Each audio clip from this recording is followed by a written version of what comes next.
Вітаю вас на нашому YouTube-каналі. Мене звати Сергій Єременко, і я зібрав для вас найголовніше, найважливіше з усього світу, що так чи інакше стосується України. Поставте, будь ласка, лайк цьому відео, підпишіться на наш канал у YouTube, аби завжди бути в курсі подій.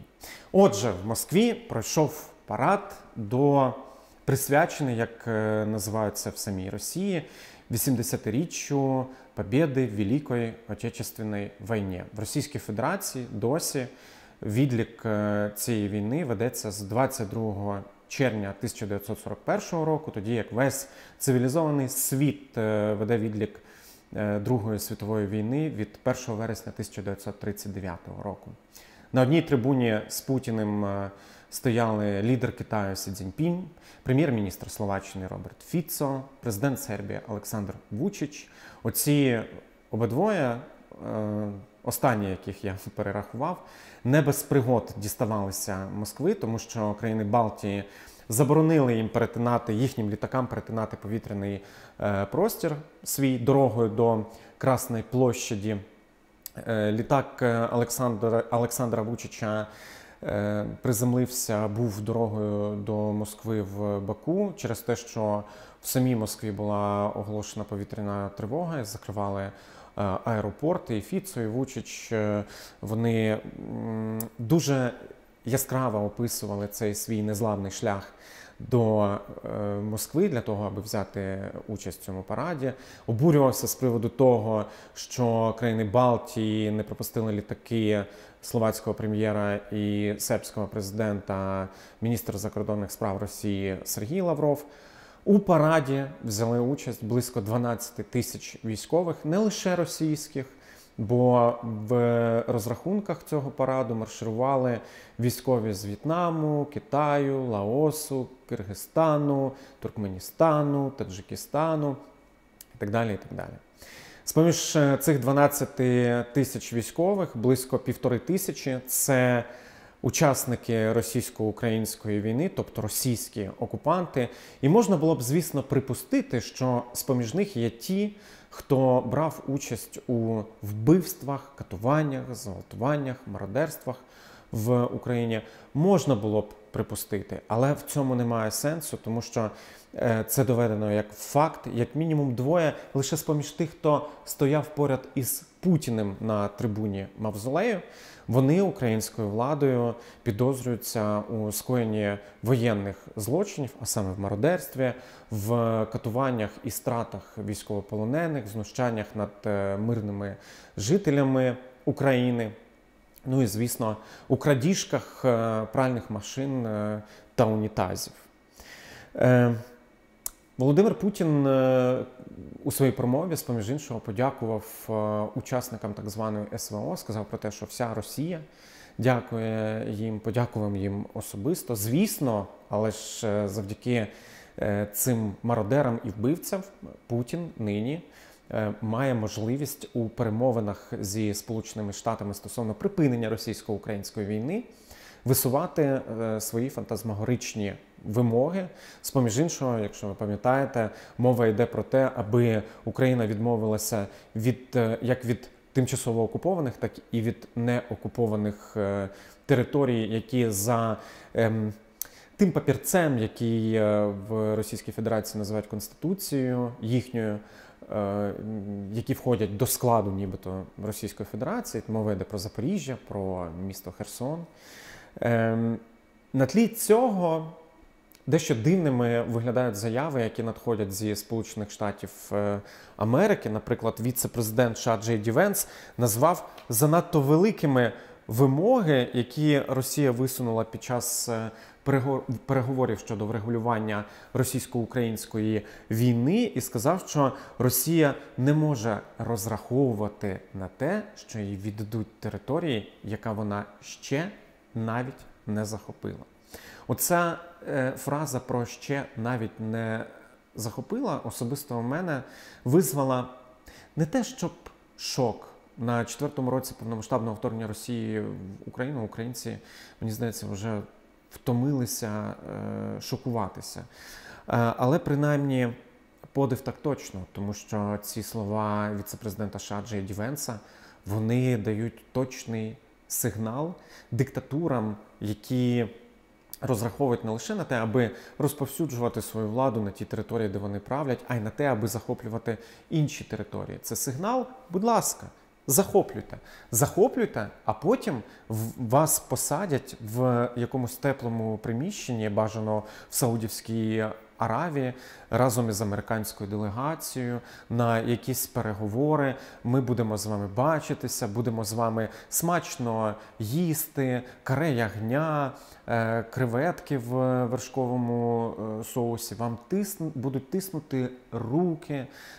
Зрештою, ви не будете відчувати себе такими, яких позбавили участі у політичному житті світу. Так само віце-президент США Джей Ді Венс заявив про те, що Сполучені Штати вийдуть з перемовин стосовно припинення російсько-української війни, якщо розумітимуть, цитую, що Росія буде поводитися нещиро.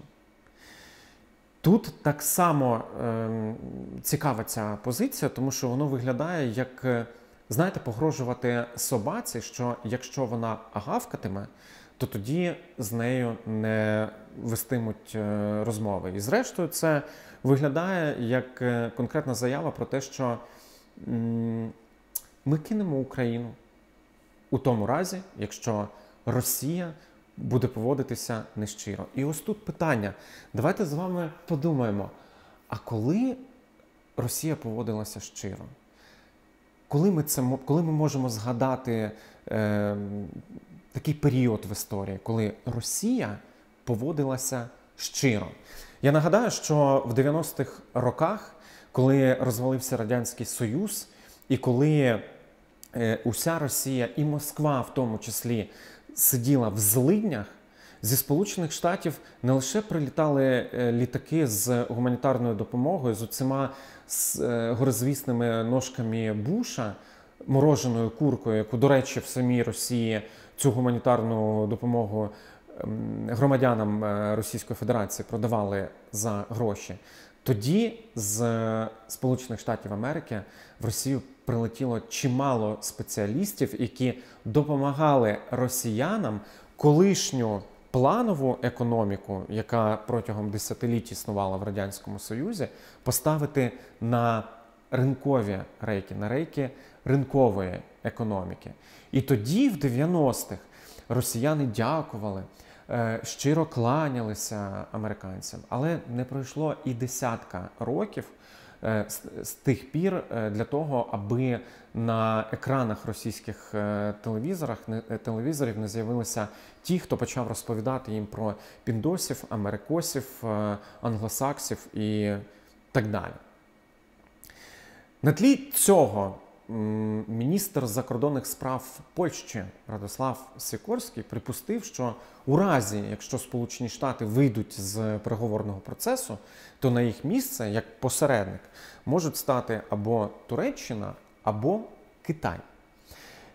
Президент США Дональд Трамп буквально години тому провів телефонну розмову з президентом Туреччини Ердоганом, запропонував йому стати посередником в перемовинах стосовно припинення російсько-української війни. Він сказав про те, що Ердоган такий прекрасний, що зможе вільно говорити як з Володимиром Зеленським, так і з Путіним. Але тут цікаво не це. Хоча насправді фігура Ердогана в цій історії, вона ж теж не однозначна. Тому що Туреччина, вона якби одночасно і засуджує, не схвалює скоріше те, що Російська Федерація повномасштабно вторглася в Україну в 2022 році. Але одночасно із цим президент Туреччини Реджеп Таїп Ердоган зустрічається із Путіним, і зрештою якихось карколомних і кардинальних санкцій Туреччина за цей час на Росію не наклала. А от тепер переходимо до Китаю. Сі Цзіньпінь приїхав на 3 дні в Росію. І з самого початку йшлося про те, що він приїхав з офіційним візитом для того, щоб головне взяти участь у параді до 80-ліття Побєди в Великій Отечественній війні. Але напередодні Сі Цзіньпінь зустрічається з Путіним і говорить про те, що він вважає Путіна союзником увага, побудові нового світового порядку, і що він підтверджує спільну позицію щодо війни проти України. Так само Сі Цзіньпінь з Путіним підписують ще одну чергову, насправді, угоду про всеосяжне, стратегічне партнерство. Вони це робили багато разів, і впередостаннє, вірніше, це відбулося за 3 тижні до повномасштабного вторгнення Росії в Україну. Китай, очевидно, перестає робити вигляд, наче він в цій війні виступає стороннім спостерігачем. Бо, нагадаю, протягом трьох років повномасштабного вторгнення Росії в Україну Збройним силам України і Нацгвардії не вдавалося взяти в полон китайців, очевидно, тому що їх або там не було, або вони були в якійсь реально штучній кількості.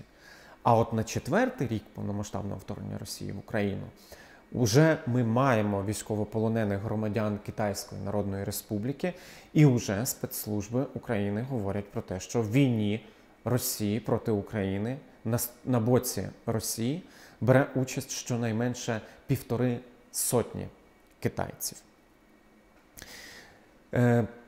Крім іншого, китайці беруть участь в цьому параді до 80-річчя побєди Великої Отечественної війни. І зрештою цей парад можна назвати парадом диктатур, тому що, крім того, що це відбувається в Росії, де при владі вже 25 років Путін, в цьому параді бере участь лідер Китаю Сі Цзіньпінь і військові Китаю. Китай, нагадаю, він теж не вважається, м'яко кажучи, демократією. Там так само очікувано Лукашенко.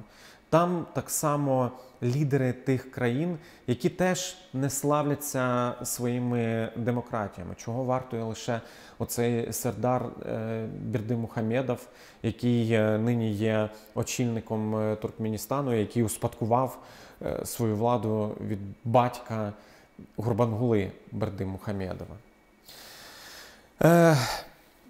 І маємо так само новини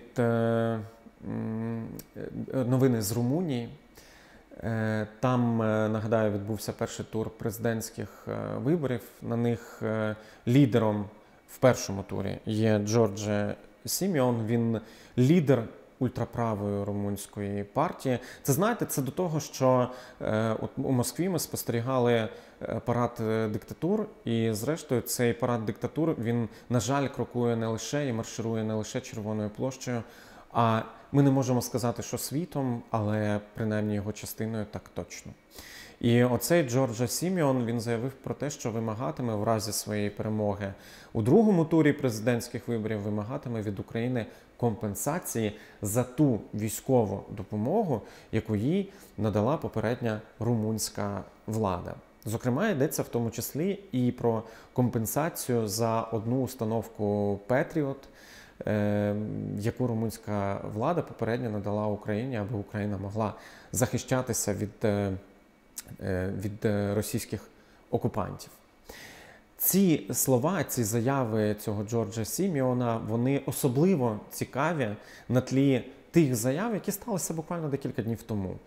Декілька днів тому, а саме 7 травня, Путін святкував своє 25-річчя, яке він провів у президентському кріслі, бо виконуючим обов'язки президента він був з 1 січня 2000 року, а саме президентом Російської Федерації став 7 травня 2000 року.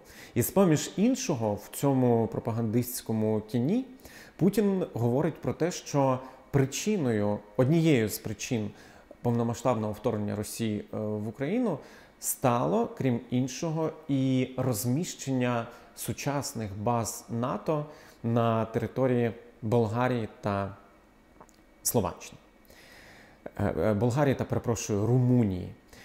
І ось на тлі цього можливий лідер Румунії, але так точно один із політиків Румунії, які ми можемо назвати такими, які визначають нинішню політику Румунії, він говорить про те, що ми би, знаєте, хотіли би в російсько-українській війні бути в такому нейтралітеті. Ми не за ескалацію. І ми, зрештою, такі б, що приєдналися до політики Трампа. Але тут важливо сказати про те, що Дональд Трамп, попри всі його заяви, попри всю його критику, попри всі його іноді досить дивні пости в соціальних мережах, він не припинив надавати Україні військову допомогу. Тобто була ота короткострокова припинка, зупинення, але потім він відновив надання цієї допомоги. Крім іншого, Сполучені Штати,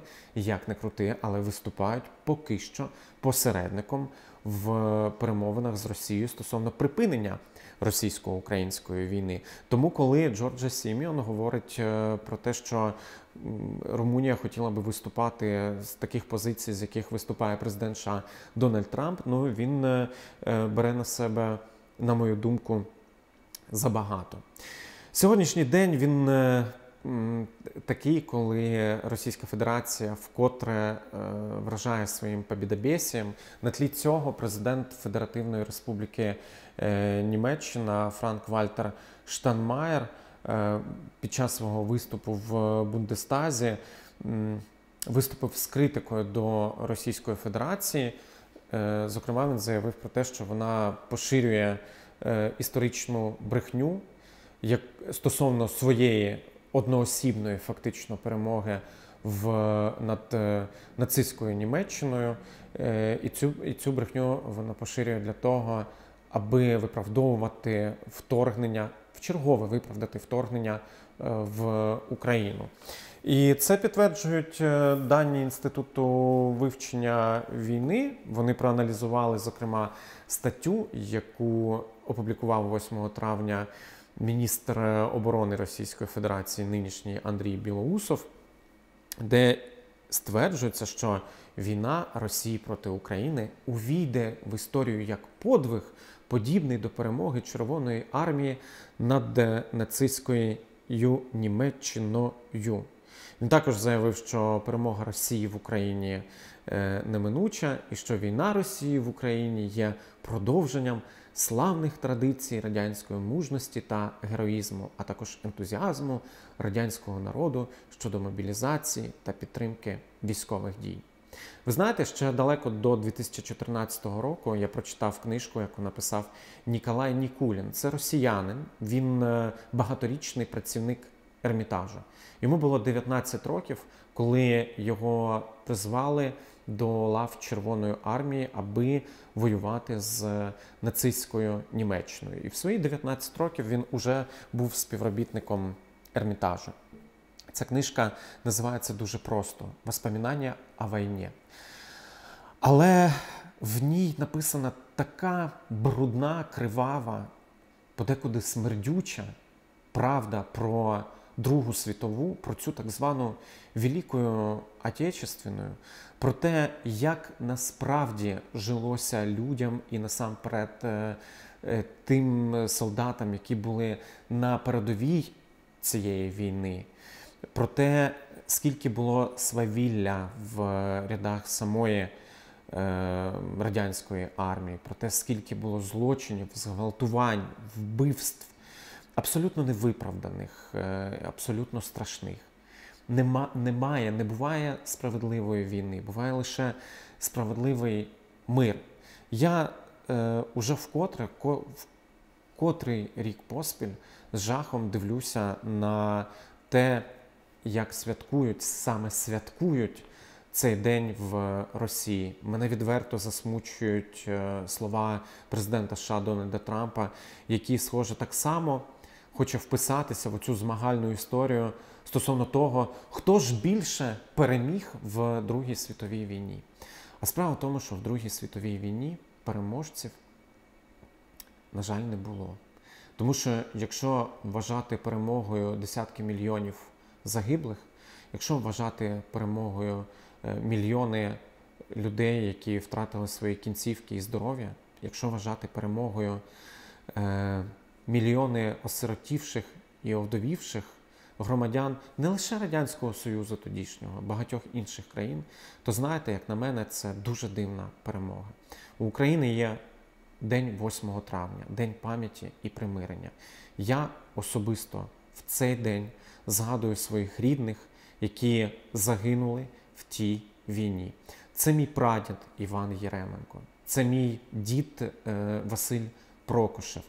Одному навіки 37 років, іншому навіки 21.